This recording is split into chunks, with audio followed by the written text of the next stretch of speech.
Woke is back, les gens. Le wokisme est de retour officiellement. Bad Bunny, le seul, l'unique, a fait un concert légendaire pour la mi-temps du Super Bowl. Le Super Bowl, c'est vraiment l'événement où, à part les Américains matrixés, tout le monde s'en fout en dehors des US. Désolé, mais le match en lui-même, le sport en lui-même, genre le football américain, enfin on dit football américain. C'est vraiment une version nulle du rugby. C'est éclaté, les gens. Si vous essayez de regarder un match, vraiment, moi, j'ai jamais compris le délire. Encore de temps en temps, regarder un match de rugby, je peux comprendre. On dit le soccer, mais non, eux, ils disent soccer pour foot. Bref, pour la mi-temps du Super Bowl, cette année, contre la volonté de tous les républicains, de Donald Trump, de tous les conservateurs qui ont été extrêmement trigger par le choix de Bad Bunny comme performeur pour ce Super Bowl, et ben malgré tout ça, les gens, il a donné un concert, on peut pas le regarder en stream, on peut pas vraiment se mettre des extraits parce que c'est full copyright. Je sais pas si même en mettant que les images, je vais pas me faire strike, donc je vais faire attention. C'est tellement une dystopie capitaliste que les États-Unis regardent le Super Bowl que pour les pubs. Oui. Ah, mais moi, quand j'habitais là-bas, oui, le sujet de quelle pub il va y avoir pour le Super Bowl, le lendemain du Super Bowl à l'école, oui, dans la cour de récré, tout le monde parlait des pubs. Ah non, moi j'ai trop kiffé la pub Coca. Non, la pub Apple était tellement mieux, machin. Oui, c'était un vrai sujet. C'est un vrai sujet, genre de société aux US. Et ils ont réussi à faire une société où tout le monde a envie de regarder les pubs du Super Bowl. Genre, c'est culturellement normalisé de... Après, bon, on dit ça aux US et tout, mais genre en France, il y a ça aussi, où il y a des pubs que les gens adorent.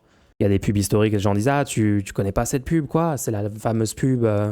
Moi, à chaque fois, je les connais pas parce que quand j'étais petit, on n'avait pas la télé. On n'avait pas le droit de regarder la télé. Donc, j'ai presque aucune ref des pubs que les gens ont vues dans leur enfance. C'est vraiment triste. Fanta, je confirme, ça commente les pubs. Bah ouais, ça parle que de ça, ouais. Alors que le vrai événement, les gens, c'est quand même ce concert absolument légendaire de Bad Bunny qui a fait juste une masterclass du début à la fin. Moi, je l'ai regardé genre 3 fois d'affilée hier. Premier degré, la première fois que je l'ai regardé, j'ai pleuré, les gens. Moi, il y a un truc avec la musique, ça me donne des émotions. Vraiment, moi, j'ai regardé le truc, c'était magnifique. La musique, les chorégraphies, évidemment, incroyables. La réalisation, enfin tout, vraiment. Lady Gaga qui arrive, qui chante une chanson. Alors, le truc vraiment notable dans cette performance-là du Super Bowl, c'est que c'est la première fois, je pense, de toute l'histoire des concerts Super Bowl, que l'acte qui fait le concert fait un concert entièrement en espagnol, entièrement dans une langue autre que l'anglais. T'en fais pas un peu trop, lol? Non, je crois pas. Le niveau de pression pour que tout ça se passe bien, ouais.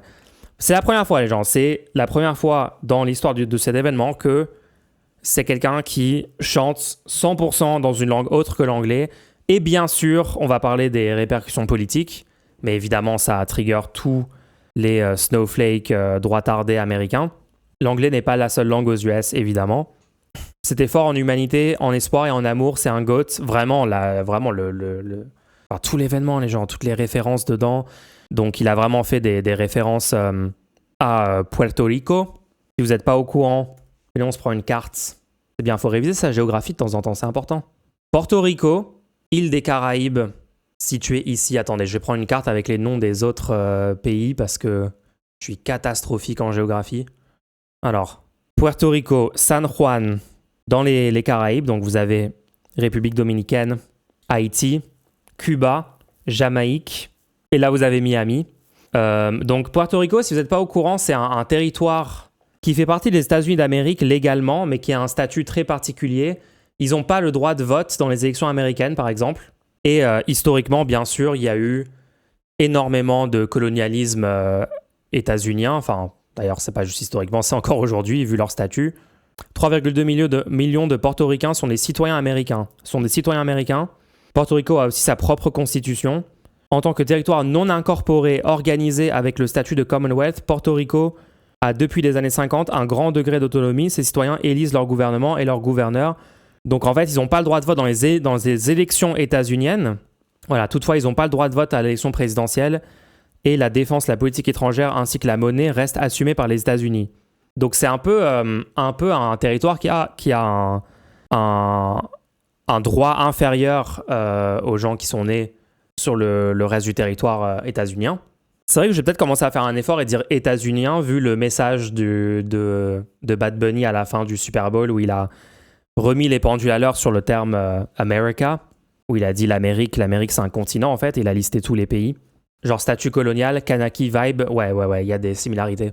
Mais ouais, énormément de références du coup à Porto Rico, son île natale, les cannes à sucre au début, les chapeaux traditionnels des travailleurs dans les champs de canne à sucre.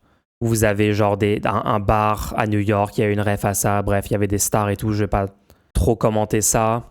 C'est quoi le moment le plus fort politiquement ? Je pense que c'est quand même la fin où ils sortent avec tous les drapeaux de tous les pays du continent. Hein.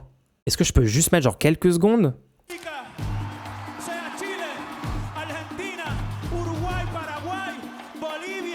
Ok, je vais pas mettre plus que ça parce que je veux vraiment pas me faire strike. Il faut vraiment comprendre le contexte politique, d'accord ? Aux États-Unis, ils sont évidemment en pleine lutte contre ICE, la milice fasciste, la Gestapo américaine qui est en train de faire le tour des villes pour déporter les gens. Dans ce contexte-là, dans un contexte aussi où Trump a capturé le chef d'État d'un État souverain, le Venezuela, en respectant aucune des préconisations du droit international, aucune des lois internationales, en tuant littéralement 80 personnes innocentes au Venezuela dans des bombardements pendant cette opération. Et dans le contexte de ICE, dans le contexte de la poursuite de la domination impérialiste américaine sur les pays d'Amérique latine, d'Amérique du Sud. On rappelle aussi que du coup au Venezuela, les US ont commencé à reprendre le contrôle des industries du pétrole là-bas et déjà ils sont en train d'empêcher les exportations de pétrole du Venezuela vers Cuba.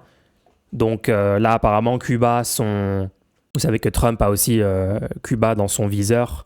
Peut-être ça sera le prochain chef d'État qui vont renverser, le prochain coup d'État, le prochain bombardement potentiellement sur Cuba, hein, on ne sait pas. Mais bon, Trump a littéralement menacé déjà le Mexique, Cuba et genre je sais pas combien d'autres pays en Amérique latine hein, dans les derniers mois. Peut-être qu'il va tenter Cuba maintenant pour à nouveau nous détourner l'attention de l'affaire Epstein. En tout cas, Cuba actuellement est en pénurie de pétrole parce qu'ils ne peuvent plus importer de Venezuela à cause du gouvernement américain. Donc, on est sur de l'impérialisme max. Bref, c'est tout un contexte politique qui fait que ce concert du Super Bowl a été bien plus que juste un concert musical. C'était un événement politique. Et d'ailleurs, si ça n'était pas aussi important politiquement, le message envoyé dans le moment dans lequel sont les US maintenant, les droitards n'auraient pas organisé leur contre-concert, les gens. Ils ont fait un événement éclaté au sol. Ils ont dit, tous les républicains, tous les néo-nazis, les suprémacistes blancs qui sont en rage d'avoir ce type de concert en espagnol et tout, par un portoricain au Super Bowl, ils ont décidé de faire leur propre concert alternatif au Super Bowl qui était éclaté, où c'est juste genre des vieux mecs divorcés qui ont joué l'hymne américain sur une guitare électrique avec aucune recherche musicale, juste le pire contenu du monde, organisé par Turning Point USA, hein, le truc de Charlie Kirk. D'ailleurs, ils ont dit au début du concert, c'est pour toi Charlie Kirk, c'est pour toi qu'on fait ce truc-là, et après ils ont commencé la pire musique que t'aies jamais entendue, genre vraiment de la daube auditive pure. Et en plus, ça a bidé complètement. Ouais, le truc a fait 3 millions de vues, alors que Bad Bunny a fait genre 130 millions de vues en live, je crois. Et là, le replay YouTube, il a 70 millions de vues dans les jours d'après. Bref, c'était un flop absolu leur contre-soirée, là. Voilà, il liste tous les pays d'Amérique latine, enfin tous les pays du continent américain, hein, pas juste Amérique latine d'ailleurs, parce qu'à la fin, il liste Canada. Et avec derrière, The only thing more powerful than hate is love. C'est un énorme W, tout simplement. Et vraiment, je vous recommande d'aller voir le truc, parce qu'en plus de l'excellente musique, genre vraiment, il y avait plein de chansons de son dernier album. Moi après ça, je suis allé vraiment sur un deep dive Bad Bunny. Genre hier, je me suis refait 2-3 de ses albums. Et je pense que le dernier, c'est quoi déjà? Il faut prendre plus de photos, mais c'est debe tener más fotos, ou je sais plus comment conjuguer ce verbe, pardon. J'ai fait espagnol LV2, mais ça fait longtemps et je suis vraiment pas compétent. Je sais pas si t'as vu le beef Twitter, AOC défend Bad Bunny face à un Jake Paul ultra raciste. Non mais Jake Paul, comment tu peux être aussi con que Jake Paul? Comment un mec peut être aussi con en fait? J'ai jamais compris le concept de Jake Paul. Regardez le genre de truc que les droitards pro-Trump américains ont tweeté. J'éteins ma télé, je veux absolument pas voir ce concert. Venez, on se rassemble et on montre aux grandes entreprises qu'ils peuvent pas juste faire tout ce qu'ils veulent sans conséquences. Ils veulent tellement être de gauche. Mais sans y arriver, c'est pathétique. Jake Paul a supprimé son tweet, pourtant, comment tu le vois encore? Je pense qu'il y a eu plusieurs tweets. Hein. Éteignez vos télés, ne regardez pas ce spectacle. Un faux citoyen américain qui déteste les États-Unis publiquement, je ne peux pas soutenir ça. Alors que les habitants de Porto Rico ont la citoyenneté américaine depuis 1917. Le pire, c'est que lui, apparemment, vit littéralement à Porto Rico. Je comprends pas. Je comprends absolument pas le niveau de stupidité sur lequel il faut être pour tweeter ça. Mais ouais, ça a vraiment créé une polémique. Hein, c'est dur à croire. Quand juste nous, de notre côté de l'Atlantique, on regarde le concert, on regarde le show de Bad Bunny, on est là genre waouh, quel talent, genre excellent, super message politique en plus, basé. Honnêtement, il aurait pu même faire un message un peu plus... moi, j'aurais kiffé hein, si le message était un peu plus explicitement sur une dénonciation du fascisme américain de ICE. Mais bon, je comprends qu'il a voulu les regarder un truc dansant, sympa, bonne ambiance. Nous, on a eu la polémique Aya Nakamura. Ah ouais, j'avoue. Non, mais je dis tout ça pas pour faire genre en France, on est moins raciste ou on est moins pire qu'aux US. Hein. Honnêtement, sur des trucs, moi, je pense que la France est plus raciste que les US sur certains sujets. En tout cas, sur l'islamophobie, je vois pas un niveau d'islamophobie américain, aux États-Unis, aussi élevé que la France, ou en tout cas pas explicite de la même façon, tu vois. Ils ont besoin de faire des choses plus subtiles. Je sais pas, c'est moins accepté dans la population générale des US d'être islamophobe au niveau où on l'est en France, tu vois. Par contre, là-bas, le nazisme, c'est assez OK. Oui, mais ça reste une frange minoritaire des Américains quand même, hein. LG, la France est 1000 fois pire sur le voile, par exemple. Ah ouais, le délire qu'on a en France sur le hijab, sur les femmes qui portent un hijab et on pense que c'est la fin du monde et tout, genre ça n'existe pas aux États-Unis. Hein. D'ailleurs, là-bas, ils ont une députée qui porte un hijab dans leur Assemblée nationale, l'équivalent, le Congrès. Je crois que c'est... Est-ce que c'est Rachida Tlaib qui porte un hijab là-bas? Enfin bref, mais là-bas, c'est... Ouais. Il y a qu'en France pour avoir des scandales sur le burkini. Ah ouais, non, mais... Après, je dis pas qu'ils n'ont pas leur lot de panique morale raciste constante, etc. Bien sûr, ils ont ça aussi, mais il y a des différences. Et sur certains aspects, je dirais que la France peut être pire.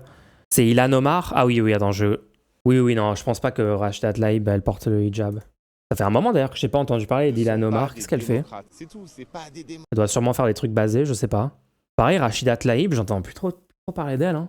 Qu'est-ce qu'ils font, ce groupe de démocrates progressistes, censés être progressistes? On n'est pas moins raciste, on l'est vis-à-vis de populations différentes. Mexique/Algérie, c'est à peu près le seul élément. Non, il y a aussi des... Non, parce qu'aux US, il y a aussi une islamophobie. Genre, tu vois, Zoran Mamdani s'est pris masse d'islamophobie pendant la campagne. Elle a littéralement été agressée il y a 2 semaines. Elle représente le Minnesota en plein meeting. Vraiment? Ah, Rachida Tlaib, je crois, non? Je pense que j'ai vu passer la vidéo, mais je savais pas que c'était elle. Ilhan Omar, d'accord. Ah oui. Oui, quelqu'un l'a spray avec un truc. And DHS Secretary Christine must resign or face impeachment.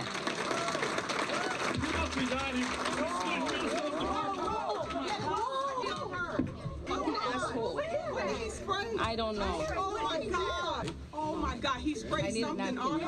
Elle a aussi aidé le petit garçon kidnappé récemment par ICE à être libéré. Ah d'accord, ok, je retire tout ce que j'ai dit, j'étais juste mal informé, j'ai pas eu les infos. Mais apparemment, Ilhan Omar fait un taf de ouf encore aujourd'hui. Liam. Super basé. En tout cas, à un moment dans la performance, il y a Bad Bunny qui donne son Grammy, parce qu'en plus il a gagné un Grammy il y a quelques semaines, je crois. Enfin, très récemment. Et ouais, vous avez une scène ici. Là, c'est la vidéo de la cérémonie où il reçoit le prix. Et là, il vient donner son Grammy à un petit enfant. Mais apparemment, c'est une version de lui jeune. J'ai vu qu'il y avait des gens qui disaient Est-ce que c'est pas censé être Liam qui reçoit le soutien de Bad Bunny? Mais apparemment, non, il est habillé comme Bad Bunny était habillé dans une photo où il est enfant, lui. Bref, les gens, allez le voir, profitez de la musique. À la fin, là, il y a aussi un passage où ils ont fait référence à tous les problèmes du réseau électrique à Porto Rico, notamment après les passages de cyclones, notamment Maria, qui apparemment a vraiment détérioré les infrastructures, encore plus qu'elle ne l'était avant. Et donc, vous avez à Porto Rico et en vrai, dans les Caraïbes en général, sur toutes les îles, un problème d'infrastructures d'électricité qui sont largement sous-investies. Enfin, il y a un manque d'investissement structurel. Et en plus, avec les conditions climatiques, le réchauffement climatique, de plus en plus de catastrophes de cyclones, de tornades qui viennent ravager leur infrastructure. Et du coup, il y a des travailleurs qui montent comme ça pour réparer en permanence. Donc, grosse référence. J'ai aussi entendu des gens dire que le drapeau de Porto Rico qu'ils portent ici, c'est une couleur particulière. Genre, ce serait pas la couleur du drapeau actuel, mais c'est plus le drapeau revendiqué par les indépendantistes. Ouais, regardez là, la teinte de bleu ici, c'est beaucoup plus du bleu roi. Est-ce que c'est vrai ça? Il y a pas de référence à ça sur Wikipédia? J'ai vu passer cette info, mais je sais pas si c'est vrai. Voilà, liste. Ah si, c'est ça. Liste des drapeaux de Porto Rico. 1895, donc c'est genre l'ancien drapeau avec un bleu ciel ici. Demande à Grok. Franchement, les gens qui disent demande à Grok premier degré dans le chat, mets un /S pour qu'on soit sûr, parce que je pense que de jour en jour, je deviens de plus en plus radicalement opposé à toute forme d'IA générative. Tu parles pas du comeback de Ricky Martin? Ouais, c'était très stylé. Honnêtement, moi, je le connaissais pas trop, donc je vais pas... Enfin, j'ai vraiment kiffé sa performance. En plus, il chantait une chanson de Bad Bunny. C'est le symbole du mouvement indépendantiste de Porto Rico. Ouais, donc c'est bien le drapeau du mouvement indépendantiste. Ouais. Gros symbolique du coup. Voilà, mais je pense que le meilleur moment, c'est vraiment la fin où il ramène tous les drapeaux. Et c'est vraiment genre, on est là, on existe. Vous pouvez pas nous faire taire. Il faut s'aimer les uns les autres. Enfin, en fait, il faut se rendre compte que dans une période de montée du fascisme, même des messages qui semblent... Tu vois, ça peut nous sembler genre, ah ok, c'est un peu bateau, c'est un peu basique et tout, mais vous vous rendez pas compte que rien que dire ça dans le contexte politique dans lequel sont les US aujourd'hui, c'est controversé. Genre, Trump a tweeté, Trump a dit, c'est une des pires performances du Super Bowl, c'est un scandale, c'est de la folie. Des chansons anti-Trump, un Bad Bunny qui enchaîne les messages politiques subtils, un contre-concert 100% MAGA. Voici ce qu'il s'est passé pendant le show de mi-temps du Super Bowl. Le Super Bowl, c'est l'un des événements sportifs les plus suivis au monde, avec des dizaines de millions de téléspectateurs. On parle de football américain, de publicité coûtant des millions de dollars. Ce genre de performance est du simulacre bidon, récupéré par le capitalisme lui-même à son avantage. Lisez, réalisme... Ouais, ok, j'étais sûr qu'il allait y avoir des personnes insupportables dans le chat pour sortir cette take. Bravo, tu as gagné le prix de la personne la plus insupportable du chat. Et surtout d'un show de mi-temps scruté par la planète entière. Cette année, le match se jouait également sur le terrain culturel, dans un contexte politique plus tendu que jamais. Au programme de la soirée notamment, des performances de Green Day et Bad Bunny, deux artistes ouvertement opposés à Donald Trump. La politique s'est incrustée sur le terrain sportif dès l'avant-match.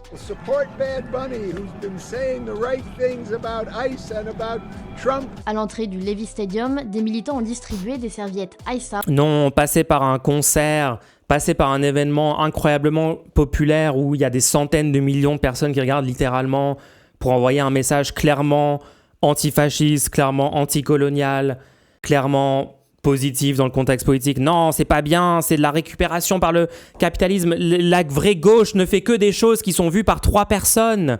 La vraie gauche, c'est lire des livres quand il y a littéralement seulement 10 personnes dans le monde qui l'ont lu. Sinon, c'est littéralement de la récupération. C'est trop mainstream pour moi. C'est vraiment, vous êtes les pires personnes. Hein.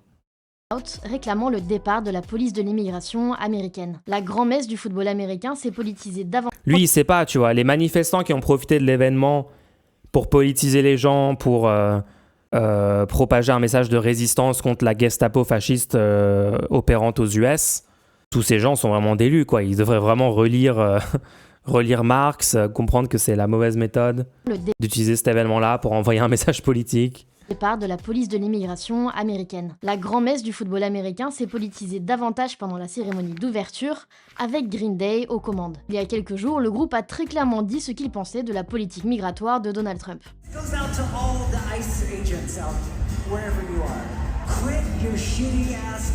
Ce 8 février, Green Day a enchaîné ses plus grands tubes, Holiday, Boulevard of Broken Dreams et surtout American Idiot. Si la chanson est sortie en 2004 pour critiquer le gouvernement de George W. Je pense que la chanson American Idiot est plus pertinente aujourd'hui qu'en 2004 en vrai.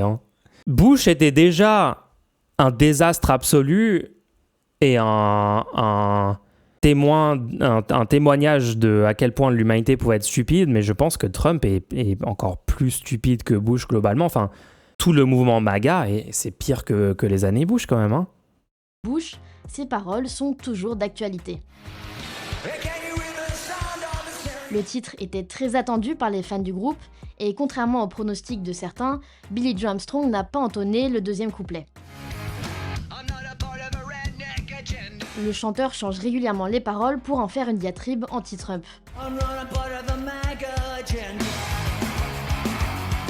Après une première... Censé être la norme en fait. Les artistes comme ça qui politiquement envoient des signaux sur qu'est-ce qu'ils défendent et ce à quoi ils s'opposent, censé être la norme. C'est bien de le faire, il faudrait qu'il y en ait encore beaucoup plus qui le fassent. Il faut vraiment isoler en fait les réactionnaires, les fascistes, il faut qu'ils soient isolés socialement, culturellement. Il faut qu'ils se sentent mis à part, il faut qu'ils se sentent illégitimes, il faut qu'ils ressentent que la majorité du pays, bon moi je suis pas aux États-Unis mais ça devrait être pareil en France, il faut qu'ils sentent que la majorité du pays les déteste, les considère comme des losers, comme des personnes pleines de haine qui ne font que empirer le monde. Mi-temps qui s'est soldé avec un 9-0 en faveur des Seahawks de Seattle, les sportifs ont laissé le terrain à Bad Bunny, l'attraction principale de la soirée. Bad Bunny, c'est rien de moins que l'artiste le plus streamé sur Spotify en 2025. Le chanteur portoricain est un fervent défenseur des immigrés et a proposé une ode dansante à son île d'origine. Il a enchaîné les messages politiques tout en subtilité. Dès le tableau d'entrée, le décor nous fait voyager aux Caraïbes, maison traditionnelle, champ de canne à sucre et pick-up blanc. Un petit garçon politique, une mise en scène pas votée à la présidentielle américaine, application de haine commençant par ceux d'Amérique latine.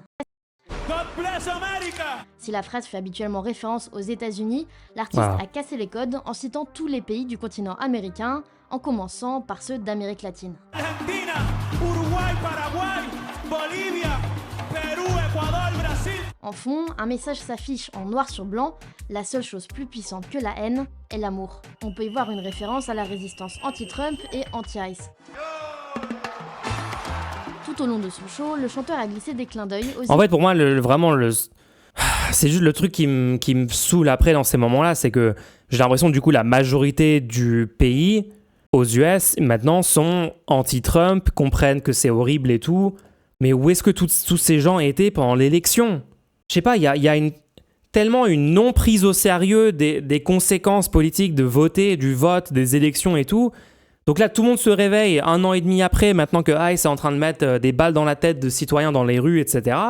Maintenant qu'il y a l'affaire Epstein, alors que tous les liens entre Epstein et Trump étaient connus avant l'élection, tout le monde en parlait déjà et tout. Enfin, les progressistes en parlaient déjà, la gauche en parlait déjà. Mais globalement, pendant l'élection, il y a eu genre 40% des citoyens américains qui se sont abstenus, qui en ont eu rien à foutre d'empêcher l'arrivée de Trump. Et genre, ouais, ok, donc on met au pouvoir les fascistes, on décide démocratiquement de mettre au pouvoir les fascistes. Enfin, pas tout le monde, puisque il y a seulement environ 60% des gens qui sont allés prendre part à la décision collective de qui allait les gouverner pendant 4 ans. Les 40% restants, je crois 35-40% restants des Américains s'en foutent apparemment. Donc on laisse la minorité de gens pro-Trump avoir gain de cause et contrôler tout le pays, contrôler toutes les institutions les plus puissantes, saboter la démocratie de l'intérieur, etc., etc. Tuer des gens par milliers, faudrait aller voir l'impact global des politiques de Trump, mais genre augmentation de la pauvreté, baisse d'impôts pour les ultra-riches, des coupes dans les services publics, des coupes dans des aides à l'international, dans 18 000 trucs, des guerres déclenchées où il y a des morts directes de ces conflits, enfin bref. une catastrophe, une hécatombe massive en fait de leur politique. Gaza, la Palestine, tout ça. On laisse tout ça, on laisse ces gens décider de mettre Trump au pouvoir. Et après, 1 an et demi après, on fait la fête parce que tout le monde est chaud pour que Bad Bunny envoie un super message antifasciste, anti-Trump, pour l'amour, pour la diversité, pour l'inclusion, pour... Je sais pas, c'est juste, je suis un peu... T'es sûr que vraiment tous les États-Unis changent d'avis maintenant? C'est pas aussi un effet de cadrage de nos médias? Non, il y a eu des élections récentes aux États-Unis où il y a même des sondages, il y a tout un tas d'éléments qui indiquent que le soutien à Trump n'a jamais été aussi bas. Mais voilà, c'est juste un truc qui me casse les couilles. Et à quel point les gens se réveillent tardivement et se rendent compte de trucs tardivement, alors que toutes les infos sont déjà à leur disposition. Il faut juste utiliser leur cerveau un petit peu et s'informer un minimum. Hein. Même pas beaucoup, mais genre un petit peu, quoi. Il y a un énorme clivage entre les États aussi, ouais. Mais là, même au Texas, il y a les démocrates qui sont en train de remporter des élections.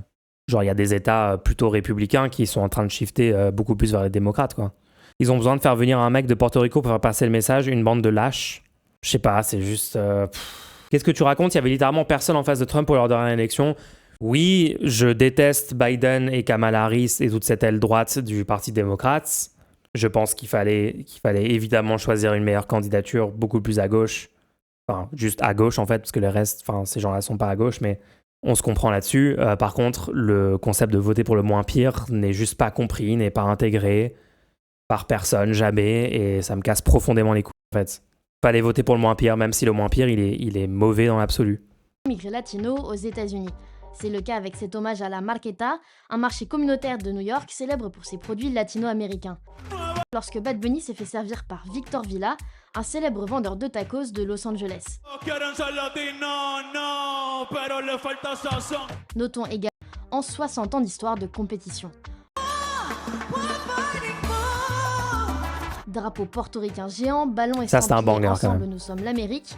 Tout au long du show, l'artiste n'a pas lésiné sur les symboles. Et rien que sa présence sur scène en était un de symbole. Car cette année, Bad Bunny tourne partout, sauf aux États-Unis. Il a refusé d'y faire sa tournée, par crainte que ses fans latino-américains ne souffrent de représailles de l'ICE. Made a mistake. I want to apologize to the immigrants in America. This country is nothing without the immigrants. Forcément, le choix d'un artiste ouvertement opposé à Trump pour Attends, c'était un truc généré par IA, ça? C'était quoi? J'ai pas compris. rassurer le show n'a pas du tout plu dans la sphère MAGA. Dans le public du Super Bowl, une personnalité de choix manquait à l'appel, Donald Trump. Je suis contre eux, je pense que c'est un choix terrible, cela ne fait que semer la haine. Un imitateur, ah ouais, peut-être. Sur ses réseaux sociaux, Trump a qualifié Voilà. The Super Bowl halftime show is absolutely terrible. Trump a ragé de ce Super Bowl, c'est genre tellement cringe et pathétique. Il dit que ce concert sème de la haine. Ce concert est une claque dans le visage de notre magnifique pays. Il parle littéralement des stocks options du marché. Genre c'est fou, on a le CAC 40 le plus élevé et Bad Bunny critique Ice, genre quoi? C'est de la folie pure. Le niveau de folie du président du pays le plus puissant du monde quand même, je m'en remettrai jamais. Est-ce que tu as la nationalité états-unienne? Non, bien sûr que non. J'ai la nationalité française et irlandaise. Et c'est tout. Après, à ce stade, peut-être faut essayer d'avoir la nationalité états-unienne pour pouvoir faire partie des gens qui empêchent le fascisme aux US, je sais pas, genre... Vu que les gens qui habitent là-bas ne le font pas. Je suis en train d'essayer de convaincre ma mère de prendre sa nationalité française pour qu'elle puisse aller voter dans la prochaine élection. Mais pour l'instant, ça n'a pas l'air de marcher. C'est bizarre quand même, je comprends pas trop le concept. Hein. Peut-on s'intéresser aux producteurs de Bad Bunny? Ah non, mais musicalement, c'est hyper stylé. Hein. Vraiment, le dernier album est magnifique. Premier degré, allez écouter si vous aimez la musique. Je pense que tout le monde aime la musique, non? Allez écouter tout le répertoire de Bad Bunny. C'est genre 50 procédures minimum. Et d'ailleurs, c'est les gens comme ça qui sont embarqués par ICE. C'est comme ça que les gens sont embarqués par ICE, ouais.